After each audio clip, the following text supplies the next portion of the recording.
On the morning of March 14th, 1952, Ellsworth Raymond Bumpy Johnson walked through the brass-trimmed doors of the United States District Court for the Southern District of New York, wearing a charcoal suit tailored on 125th Street, a white shirt pressed that morning in his apartment on Edgecombe Avenue, and black leather Oxfords polished to a shine that caught the overhead lights.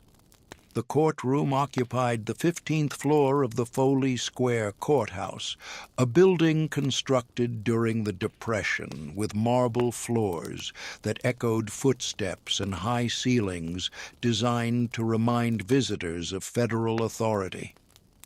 Johnson was 45 years old, a man known throughout Harlem as someone who controlled policy rackets, maintained relationships with Italian crime families, and commanded respect in a neighborhood where respect determined survival. He had been arrested on charges related to conspiracy to violate narcotics laws, charges he believed were fabricated by federal prosecutors attempting to remove him from Harlem's streets using methods they would not employ against white defendants in similar circumstances. The presiding judge was Harold Medina, a federal district court judge who had gained national recognition 3 years earlier for managing the trial of 11 Communist Party leaders under the Smith Act. Medina was known for his sharp intellect, his impatience with defense attorneys he considered obstructive, and his tendency to interpret courtroom challenges as personal affronts. He was a light-skinned man of Mexican and Dutch ancestry who had attended Princeton University and Columbia Law School, credentials that placed him firmly within the legal establishment of mid-century America. His appointment to the federal bench in 1947 had been celebrated in legal circles as recognition of merit and achievement. Among certain communities in New York, however, Medina was viewed differently. Defense attorneys who regularly appeared before him noted patterns in his sentencing that suggested harsher treatment for Black and Puerto Rican defendants compared to white defendants charged with comparable offenses. These observations were shared quietly in bar association meetings and defense strategy sessions, but rarely documented in official complaints. Johnson entered the courtroom accompanied by his attorney, a black lawyer named Raymond Pace Alexander, who had traveled from Philadelphia specifically for this case. Alexander was a graduate of the University of Pennsylvania Law School, a veteran of civil rights litigation, and someone who understood the particular challenges facing black defendants in federal court during an era when judicial discretion could mean the difference between probation and decades in prison. The two men sat at the defense table, a simple wooden structure positioned to the left of the judge's elevated bench. Behind them, the gallery held approximately 40 spectators, most of them residents of Harlem, who had made the journey downtown to witness the proceedings.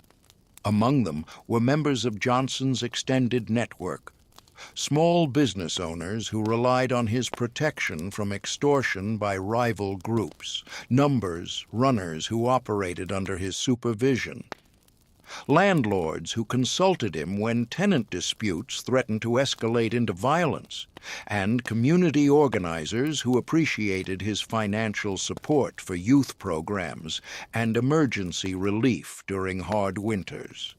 Judge Medina entered through a door behind the bench at precisely 9 o'clock. The bailiff called the court to order.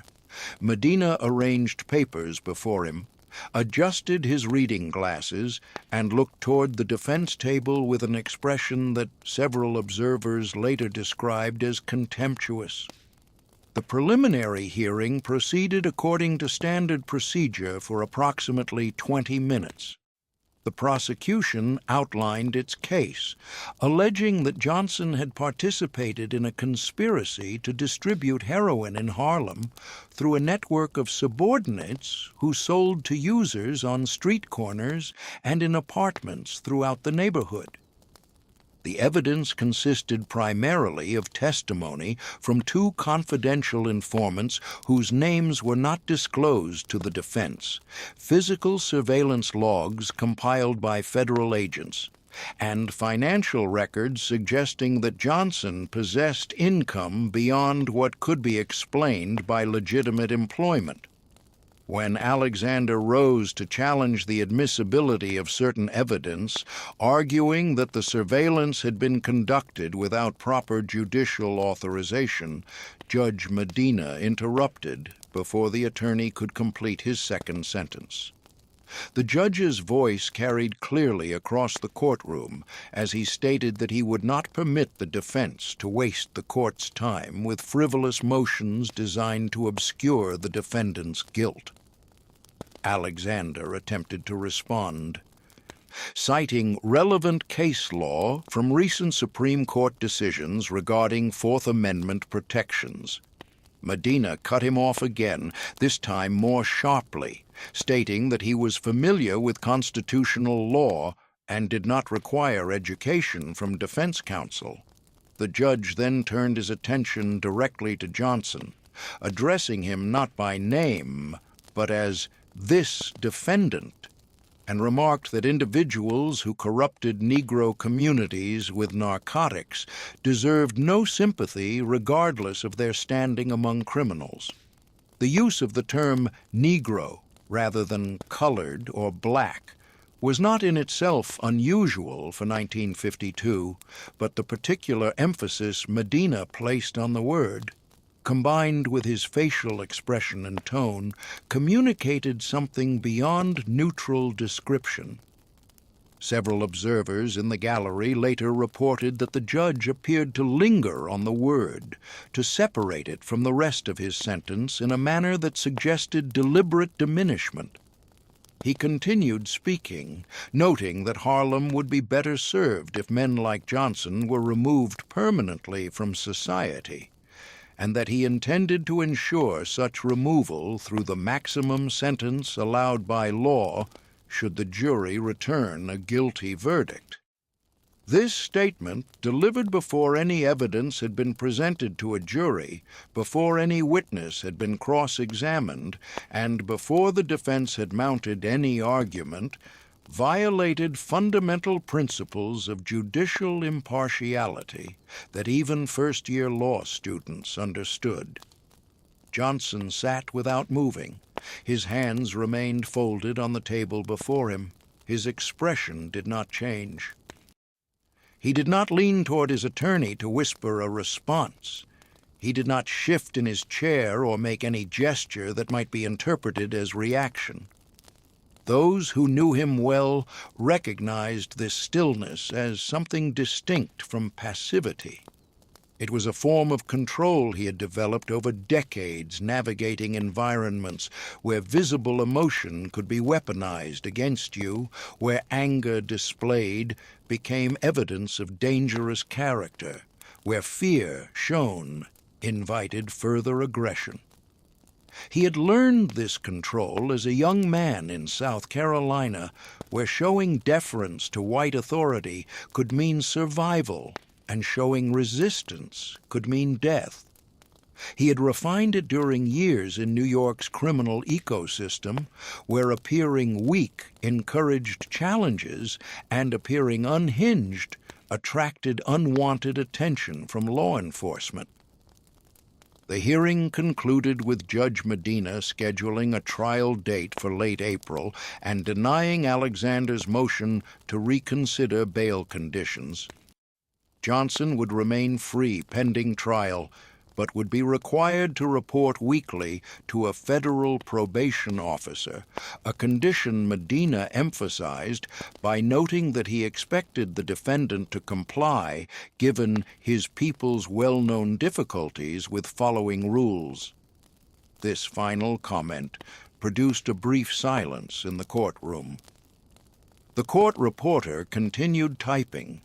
The prosecution gathered its materials. Johnson stood when the bailiff announced the judge's departure, waited until Medina had exited through the rear door, and then walked down the center aisle of the gallery toward the corridor outside. In the hallway, surrounded by marble walls and the echo of multiple conversations, Alexander began discussing appeal strategies and potential motions to file with the Second Circuit Court of Appeals.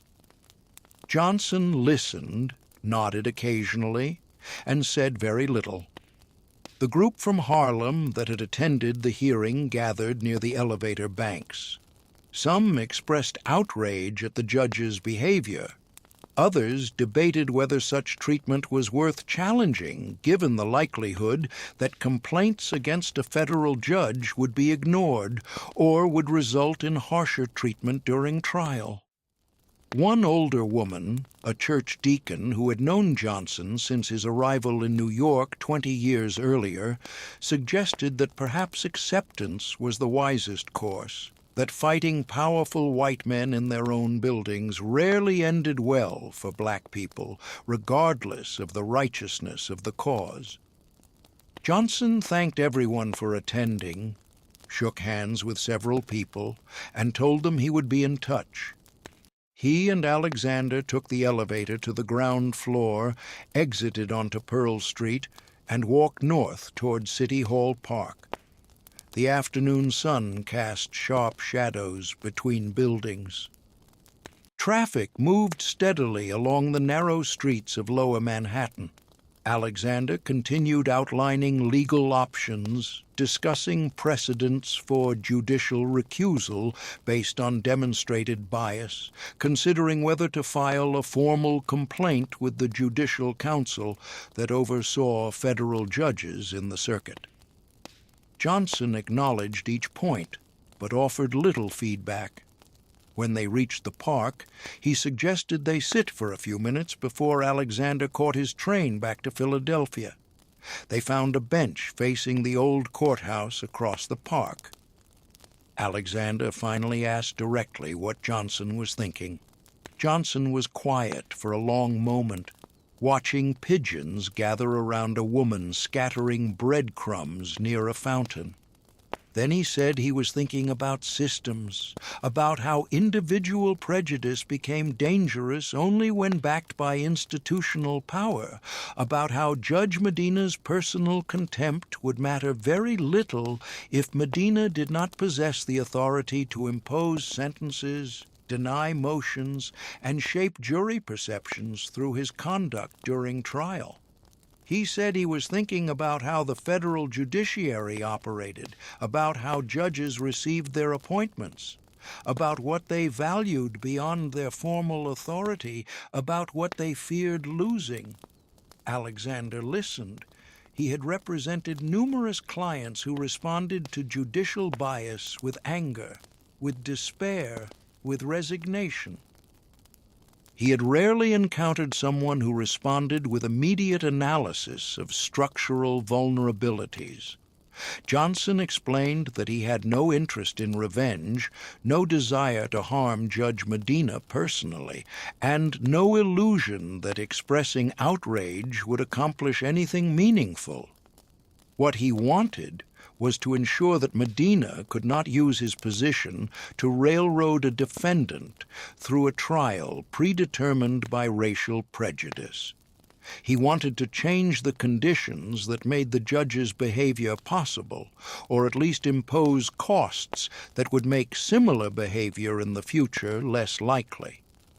Over the next 3 days, Johnson made a series of phone calls from his apartment.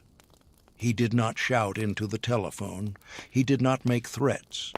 He spoke calmly, asked questions, and listened carefully to answers.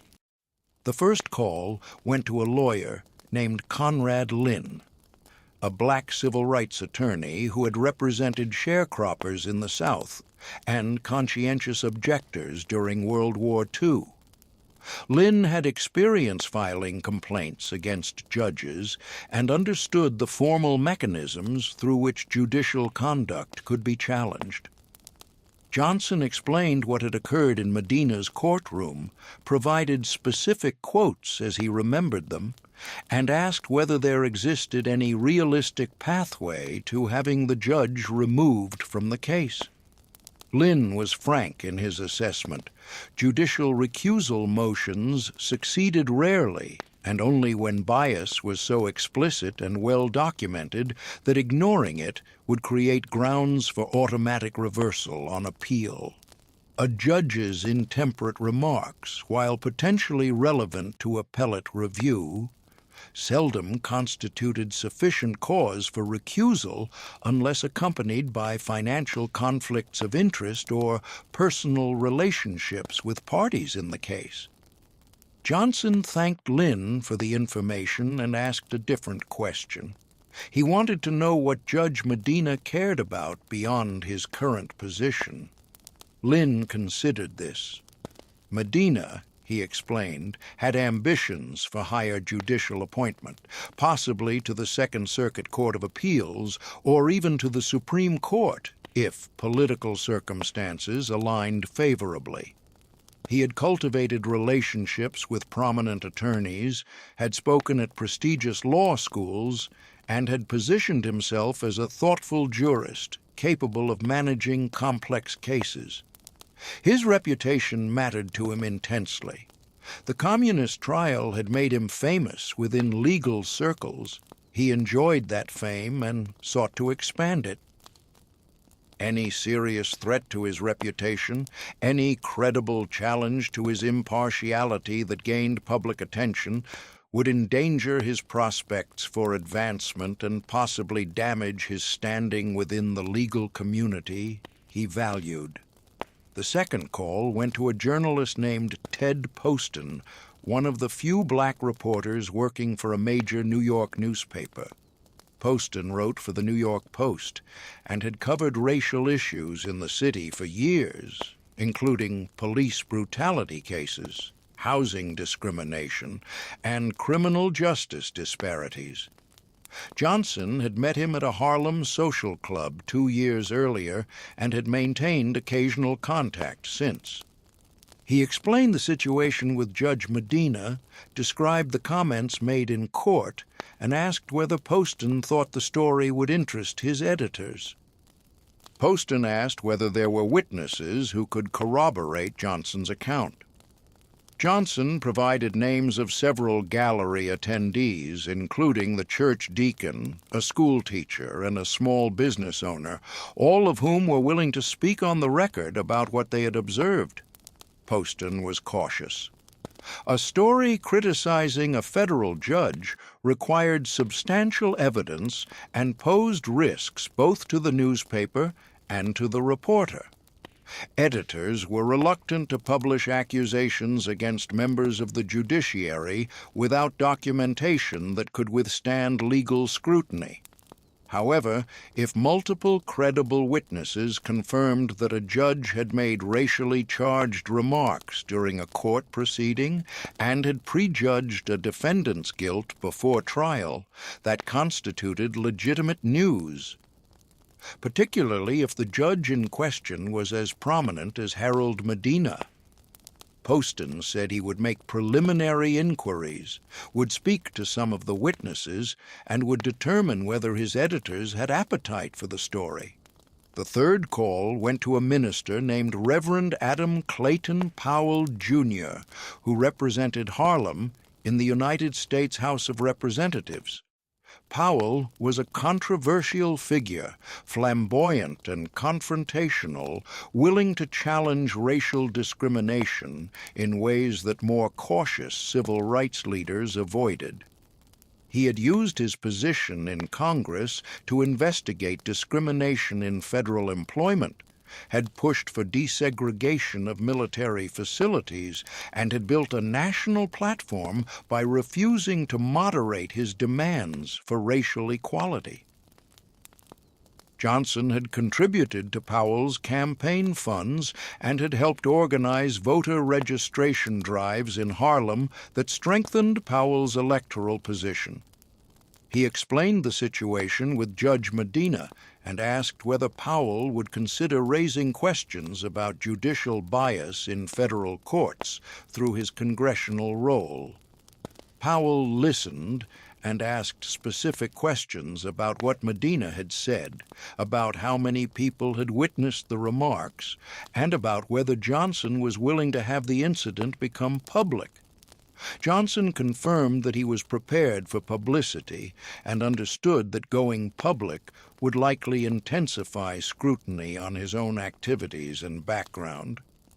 Powell said he would speak with colleagues on the House Judiciary Committee and would explore whether congressional hearings on racial bias in federal sentencing might be appropriate.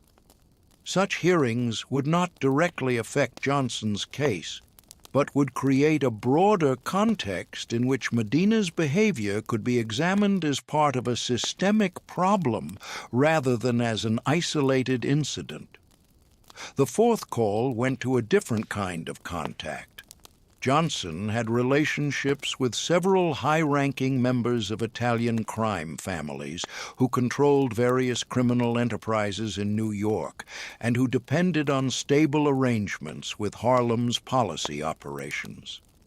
These relationships were based on mutual economic interest rather than personal friendship. But they were durable because both sides benefited from cooperation and both sides suffered when conflicts escalated into violence that attracted law enforcement attention. One of these contacts was a man who had connections to legitimate businesses including construction, waste management, and labor unions, and who also had relationships with attorneys who represented corporate clients in federal court. Johnson explained that he needed information about Judge Medina's relationships outside the courtroom, about which law firms appeared before him regularly, about whether any patterns existed in how he treated different attorneys or different types of cases. The contact said he would ask around discreetly. Several days later, he reported back with interesting details. Medina maintained close relationships with partners at several white shoe law firms in Manhattan, firms that represented banks, corporations, and wealthy individuals. He socialized with these attorneys, attended the same clubs, and had hired former clerks into positions at these firms after they completed their judicial clerkships. Defense attorneys from these firms routinely received more courteous treatment in Medina's courtroom than did attorneys from smaller firms or solo practitioners, particularly those who were black or Puerto Rican. This pattern was well known among the defense bar, but was rarely discussed openly because attorneys feared retaliation through adverse rulings in future cases. Johnson absorbed this information and began constructing a strategy that did not rely on any single pressure point, but instead created multiple forms of discomfort that would accumulate over time. He understood that powerful people rarely changed behavior in response to single complaints or isolated incidents. They changed when the costs of maintaining their current behavior exceeded the benefits, when their reputation suffered damage that threatened their advancement, when their allies began questioning whether association with them posed risks, and when resistance became more exhausting than accommodation. The first element of the strategy involved documentation.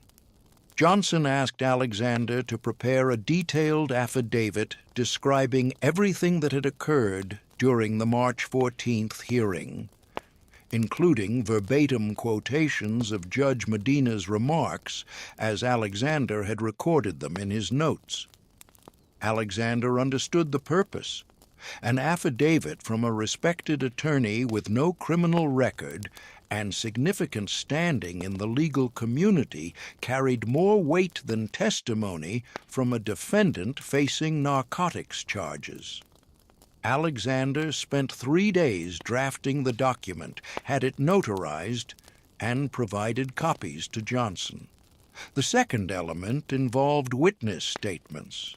Johnson contacted each person who had been present in the courtroom and asked whether they would be willing to provide written statements describing what they had observed. The church deacon initially hesitated, fearing retaliation from authorities if she criticized a federal judge. Johnson did not pressure her. Instead, he explained that silence allowed behavior to continue, that the judge would treat future defendants the same way unless people with credibility spoke up, and that her testimony as a longtime community member and church leader would carry particular weight. She agreed. So did the school teacher, the business owner, and 4 others. Johnson arranged for Lynn to take their statements in a manner that would make them admissible as evidence if needed. The third element involved strategic publicity. Poston contacted his editors at the New York Post and pitched a story about racial bias in federal court proceedings, using the Johnson case as a specific example. The editors were skeptical initially, concerned about potential libel exposure and about alienating federal judges whose cooperation was valuable for covering court cases. Poston argued that the story served important public interest, that multiple witnesses corroborated the account, and that Judge Medina's prominence made the story newsworthy. After consulting with the newspaper's legal counsel, the editors authorized a carefully worded article that would describe the courtroom incident, quote from witness statements, and place the episode in the broader context of concerns about racial disparities in federal sentencing. The article appeared on March 28, 1952, on page 3 of the New York Post, under the headline, "Harlem Defendant Claims Bias by Federal Judge." It described the March 14th hearing, quoted Alexander's affidavit, and included statements from 3 witnesses. It noted Judge Medina's distinguished record, but also mentioned complaints from defense attorneys about disparate treatment based on race. The article did not accuse Medina of racism explicitly, but presented facts that allowed readers to draw their own conclusions. It mentioned that Congressman Powell was considering whether to request Judiciary Committee hearings on racial bias in federal courts. The publication created immediate ripples. Other newspapers picked up the story. The Amsterdam News, Harlem's leading black newspaper, ran a front-page article with a more direct headline, "Federal Judge Accused of Race Prejudice in Courtroom." The article quoted Reverend Powell extensively and included commentary from NAACP attorneys who said that Judge Medina's reported remarks, if accurate, violated basic principles of judicial ethics and warranted investigation by the Judicial Council. Civil rights organizations began calling for Medina to recuse himself from the Johnson case. Judge Medina responded through a statement released by the court's Public Information Office. He denied making inappropriate remarks, characterized the allegations as a defense tactic designed to manipulate public opinion, and stated that he would not be intimidated by media campaigns. The statement was defensive in tone and did not address the specific quotations attributed to him by multiple witnesses. Several legal commentators noted that Medina's failure to deny the specific language suggested that the quotations might be accurate, and that his characterization of witness testimony as manipulation was itself concerning. The fourth element involved legal pressure. Alexander filed a formal motion for recusal with the district court, citing Judge Medina's remarks as evidence of prejudgment and bias. The motion included the affidavit, the witness statements, and citations to judicial ethics standards that prohibited judges from expressing opinions about a defendant's guilt before trial. Alexander also filed a complaint with the Judicial Council of the Second Circuit, the body responsible for investigating allegations of judicial misconduct. The complaint requested a formal investigation and asked that Medina be removed from the Johnson case pending the investigation's outcome. These filings created a procedural problem for Medina. Normally, motions for recusal were decided by the judge whose recusal was being sought, a circular process that rarely resulted in judges removing themselves from cases. However, when a formal complaint was pending with the Judicial Council, continued involvement in the case could be characterized as defiance of the oversight process. Additionally, if Medina denied the recusal motion and proceeded with the trial, any conviction would face significant appellate challenges based on the bias allegations. Appellate courts were reluctant to overturn convictions based on judicial temperament alone, but when bias was documented through multiple witness statements and supported by a formal misconduct complaint, reversal became more likely. The fifth element involved political pressure. Reverend Powell announced from the floor of the House of Representatives that he was requesting Judiciary Committee hearings on racial discrimination in federal courts. He entered Alexander's affidavit and several witness statements into the congressional record, making them part of the permanent federal record and ensuring they would be preserved in government archives. He gave a speech describing the Johnson case as an example of systemic racism that pervaded the federal judiciary, noting that very few federal judges were black and that racial minorities received disproportionately harsh sentences compared to white defendants charged with similar offenses. Powell's speech attracted attention from other members of Congress who represented districts with significant black populations. Several joined in calling for hearings. Although the Republican-controlled Judiciary Committee was unlikely to schedule hearings on the topic, the public pressure created discomfort for federal judges who preferred to avoid political controversy. The federal judiciary prided itself on independence from political branches, but that independence depended partly on maintaining public confidence in judicial impartiality. Widespread publicity about racial bias threatened that confidence and invited exactly the kind of congressional scrutiny that judges wished to avoid. The sixth element involved professional pressure. Conrad Lynn sent copies of the misconduct complaint to the deans of several major law schools, including Yale, Harvard, and Columbia, where Judge Medina had given speeches and maintained relationships.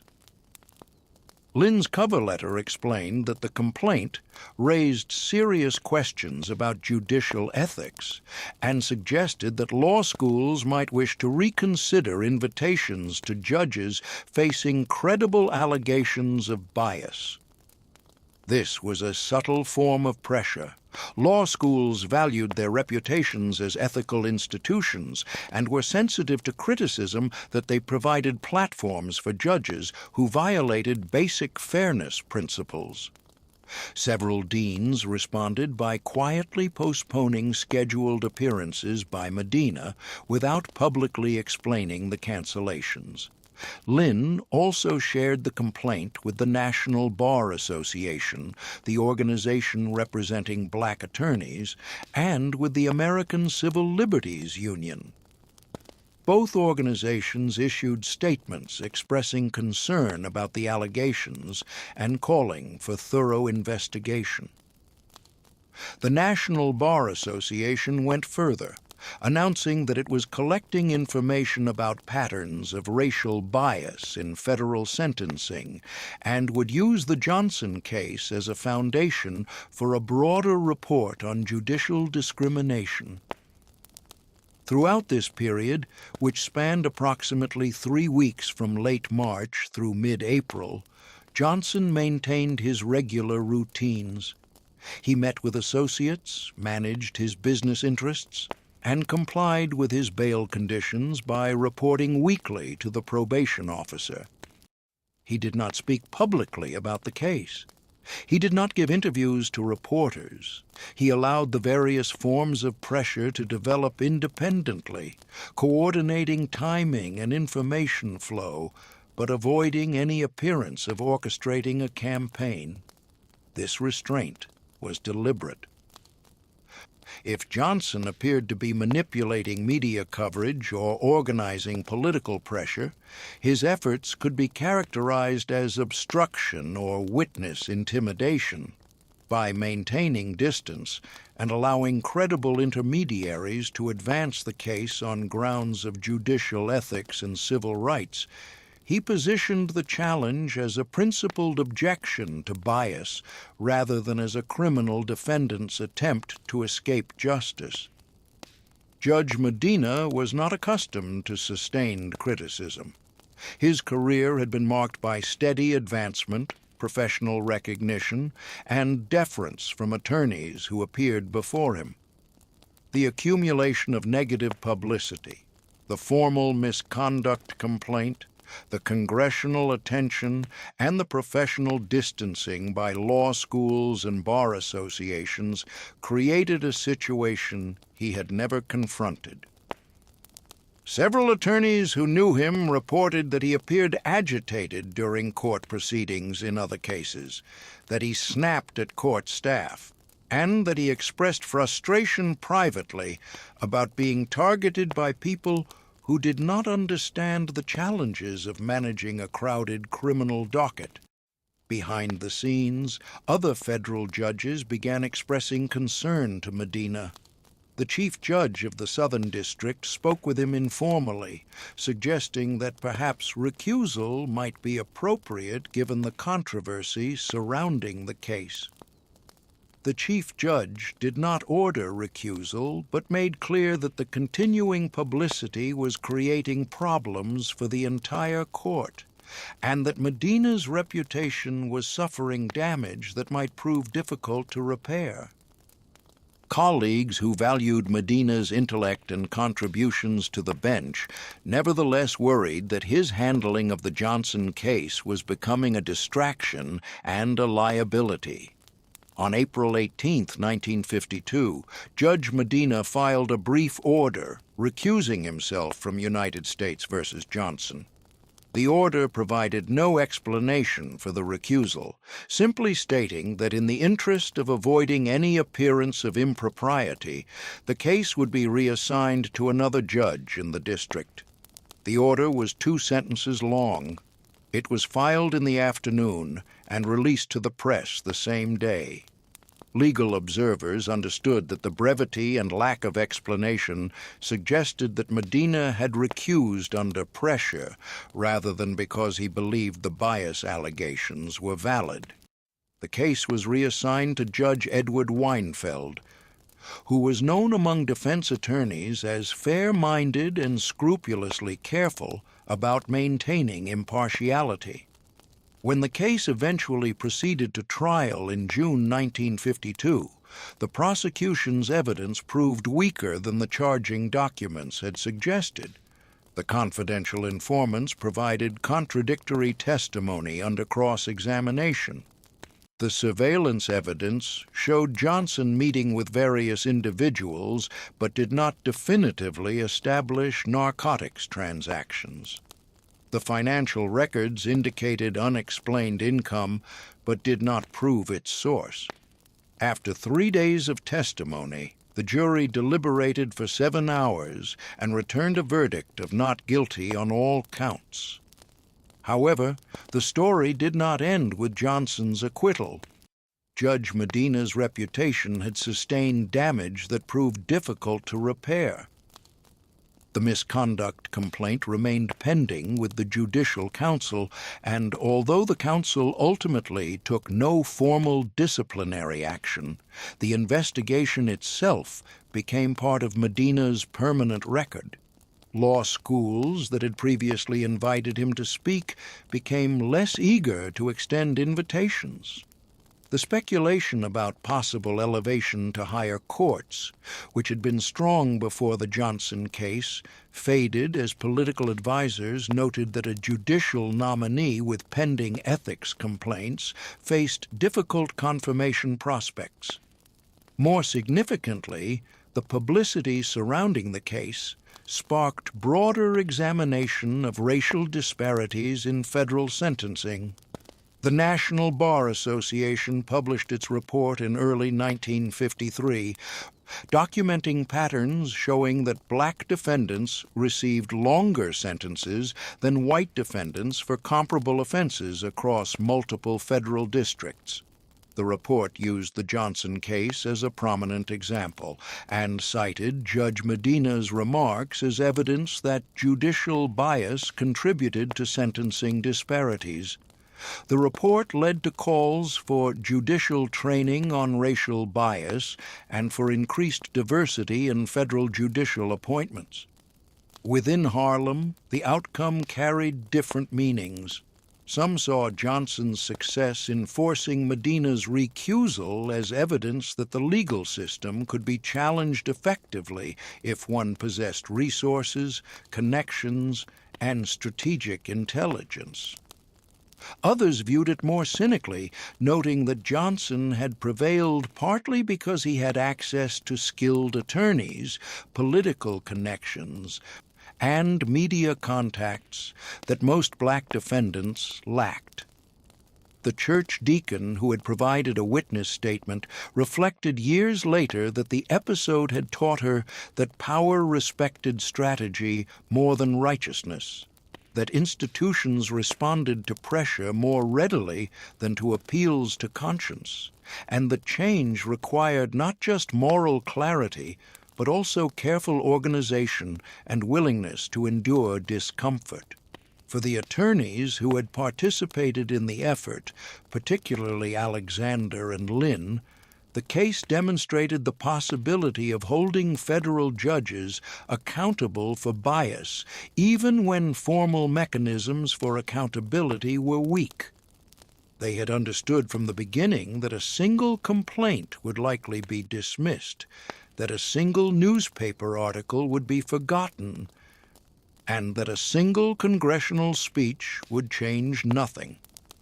The accumulation of multiple pressures from different sources, sustained over several weeks, created conditions that made recusal the path of least resistance for a judge who valued his reputation and his prospects for advancement. Judge Medina served on the federal bench until his retirement in 1980, but he never received the higher appointment he had sought. He was remembered primarily for managing the communist trial in 1949 and for his sharp intellect, but also for the ethics complaint that had stalled his career advancement.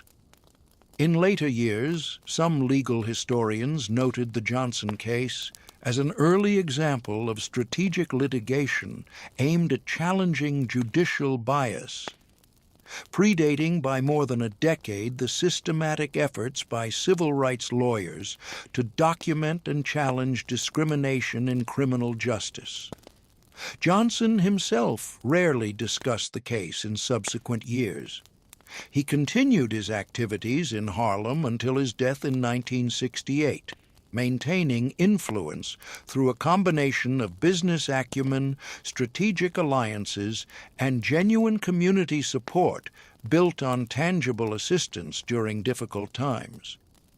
When asked about the Medina incident by an associate in the early 1960s, Johnson reportedly said that power came not from controlling what happened in courtrooms, but from controlling the conditions under which courtrooms operated, that judges possessed authority only as long as their authority went unchallenged, and that challenge required patience, organization, and willingness to accept that victory often looked like retreat to those who did not understand strategy. The broader significance of the episode lay not in any single outcome, but in the demonstration that institutional power, even when backed by federal authority and judicial robes, remained vulnerable to coordinated pressure from multiple directions. Judge Medina had believed himself insulated from consequences by his position, his reputation, and the reluctance of oversight bodies to discipline fellow judges.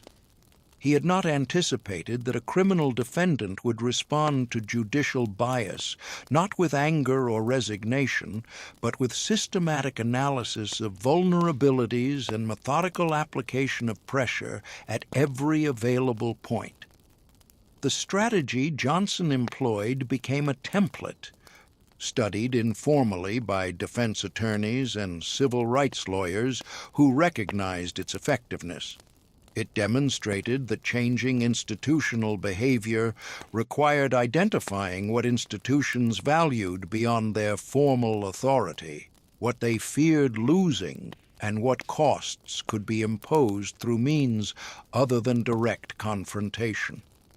It showed that publicity, when carefully managed and supported by credible witnesses, could create reputational damage that formal complaints alone could not achieve. It proved that political pressure, even when unlikely to produce immediate legislative action, could create discomfort that made targets more willing to accommodate demands they might otherwise ignore. The case also illustrated the importance of coalition building across different sectors of society. Johnson's success depended on cooperation from civil rights attorneys who provided legal expertise, from journalists who lent credibility through professional reporting, from politicians who used congressional platforms to amplify concerns, from community members who provided witness testimony despite risks to themselves, and from criminal defense attorneys who understood federal court procedures and judicial psychology. No single participant could have forced Medina's recusal. The accumulation of pressure from respected sources, each operating independently but toward a common end, created conditions that made continued involvement in the case untenable for a judge concerned about his professional future. In the years following the Johnson case, patterns of judicial behavior in the Southern District of New York shifted in subtle but measurable ways. Defense attorneys noticed that judges became more careful about remarks made in open court, more attentive to maintaining at least surface-level impartiality, and more reluctant to express opinions about defendant guilt before juries had rendered verdicts. Whether this shift resulted directly from the Johnson case or from broader civil rights movement pressures during the 1950s and 1960s cannot be determined with certainty. What is clear is that the visibility of the Johnson case, the publicity surrounding Medina's recusal, and the continuing attention to racial bias in federal sentencing created incentives for judges to moderate behavior that might previously have gone unchallenged. The incident also influenced how criminal defendants and their attorneys approached cases where judicial bias seemed evident. Previously, many defense attorneys advised clients to accept bias as an unfortunate reality, to avoid challenging judges directly, and to hope for better treatment through deference rather than confrontation. The Johnson case suggested an alternative approach. Document bias carefully, build coalitions with credible allies, create multiple sources of pressure, and sustain that pressure until the costs of maintaining biased behavior exceeded the costs of changing it. This approach required resources, connections, and time that most defendants did not possess, but it demonstrated that judicial bias was not completely immune to challenge. For the federal judiciary as an institution, the Johnson case represented an uncomfortable reminder that judicial independence depended partly on public confidence in judicial fairness. Judges exercised tremendous power over individual lives through sentencing decisions, evidentiary rulings, and courtroom management. That power remained legitimate only as long as the public believed judges used it impartially. When evidence of bias became public and sustained, when credible witnesses documented discriminatory behavior, and when political figures demanded accountability, judicial independence became harder to defend. The Judicial Council's investigation of Medina, even though it resulted in no formal discipline, signaled that some forms of judicial behavior would trigger scrutiny that judges preferred to avoid. The episode revealed something fundamental about how power operates in institutional contexts. Formal authority matters, but it exists within systems of reputation, professional relationships, and career advancement that create vulnerabilities. A federal judge possessed authority to sentence defendants, control courtroom proceedings, and make rulings that shaped case outcomes. But that same judge also cared about reputation among legal peers, about prospects for higher appointment, about invitations to speak at prestigious institutions, and about avoiding controversy that might overshadow professional accomplishments. These concerns created leverage points that could be exploited by those who understood the system well enough to apply pressure strategically rather than emotionally. Johnson understood this because his entire career had involved navigating systems where formal power resided with others, but where informal power could be accumulated through intelligence, patience, and strategic relationship building. He had operated for decades in an environment where police, prosecutors, and judges possessed legal authority, but where that authority could be blunted through political connections, community support, and economic leverage. He had learned that challenging authority required understanding what authority figures valued and what they feared, then creating conditions where maintaining their current behavior threatened things they valued more than the satisfaction of exercising authority arbitrarily. The calm with which Johnson approached the situation, the stillness in the courtroom, the analytical conversation in City Hall Park, the methodical phone calls over subsequent days, reflected a deeper understanding that emotional reactions to injustice, while understandable, rarely produced strategic advantage. Anger felt justified but accomplished little. Public denunciations might satisfy momentary frustration, but typically strengthen targets' resolve to resist. Quiet organization, careful documentation, and coordinated pressure from multiple credible sources created conditions that made accommodation more attractive than resistance. This approach required accepting that justice often came slowly, if it came at all, that visible victories were rare and hard-won, and that change typically happened through accumulation of small shifts rather than dramatic transformations. It required building relationships over years with people who possessed different forms of power and influence, maintaining those relationships through mutual benefit and demonstrated reliability, and calling on those relationships only when necessary, and always with clear understanding of what was being asked and why. It required patience to allow pressure to build rather than demanding immediate results, and discipline to maintain multiple forms of pressure simultaneously rather than relying on any single tactic. The legacy of the Johnson-Medina confrontation extended beyond the immediate case outcome.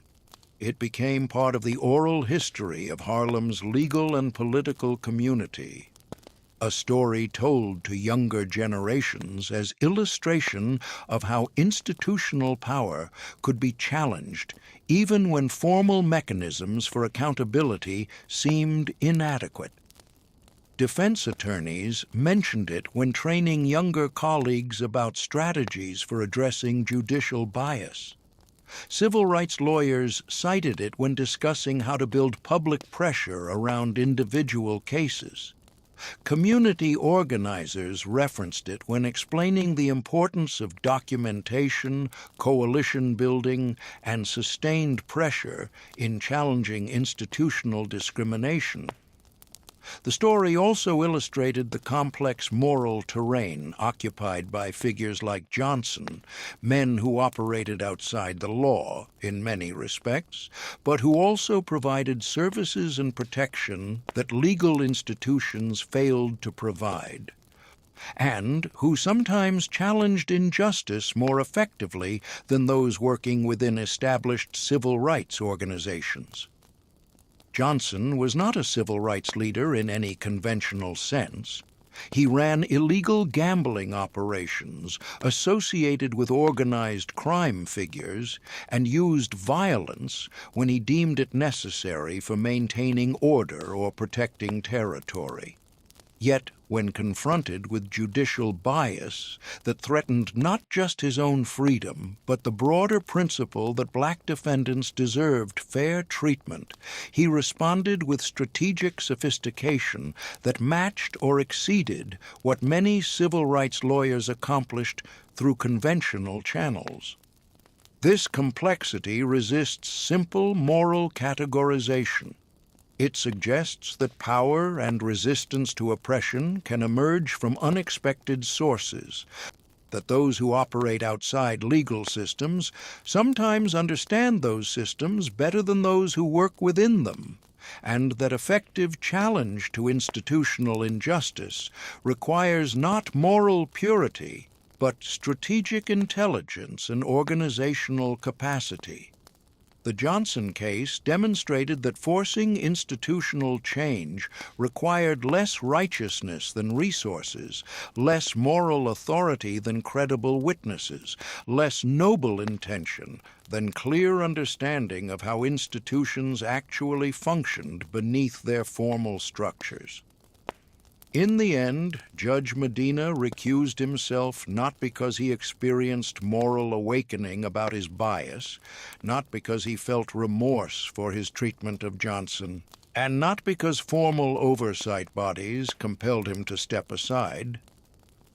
He recused himself because continuing involvement in the case posed risks to his reputation and career advancement that exceeded whatever satisfaction he might derive from maintaining authority over a defendant he clearly disrespected. This calculation was not admirable, but it was predictable for anyone who understood how ambitious people responded when their advancement was threatened. Johnson had understood this.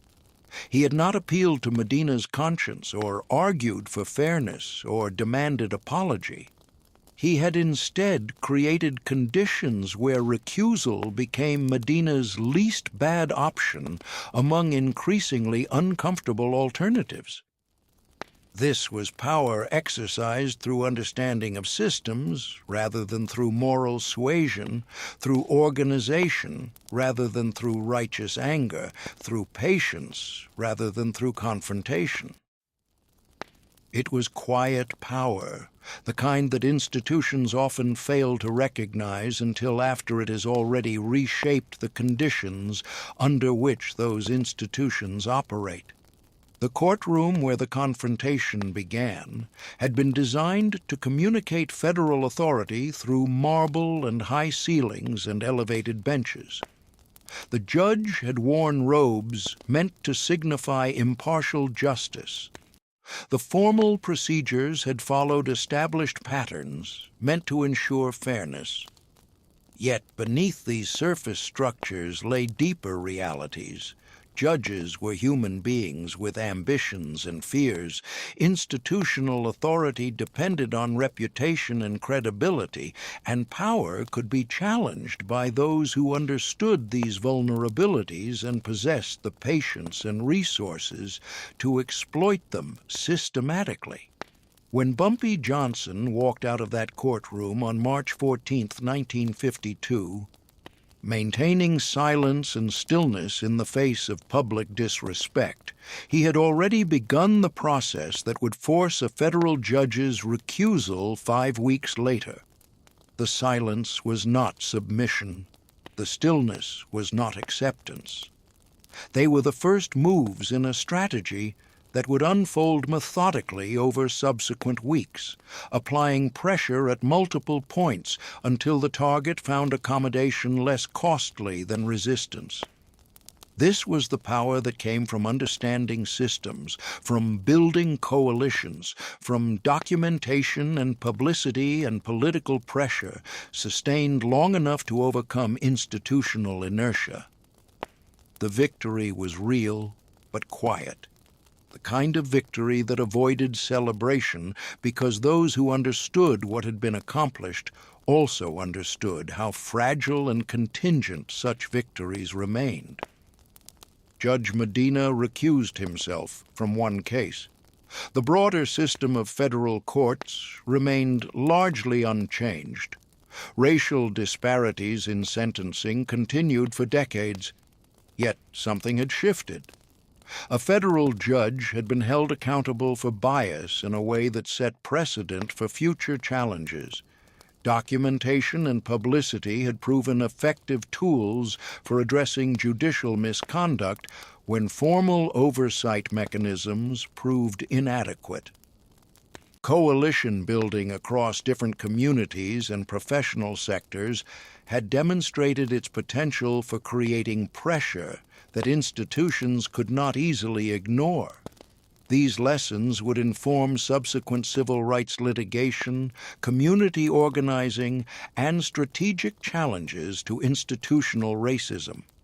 They would be refined and expanded by lawyers, activists, and community leaders who understood that changing oppressive systems required more than moral clarity or legal argument.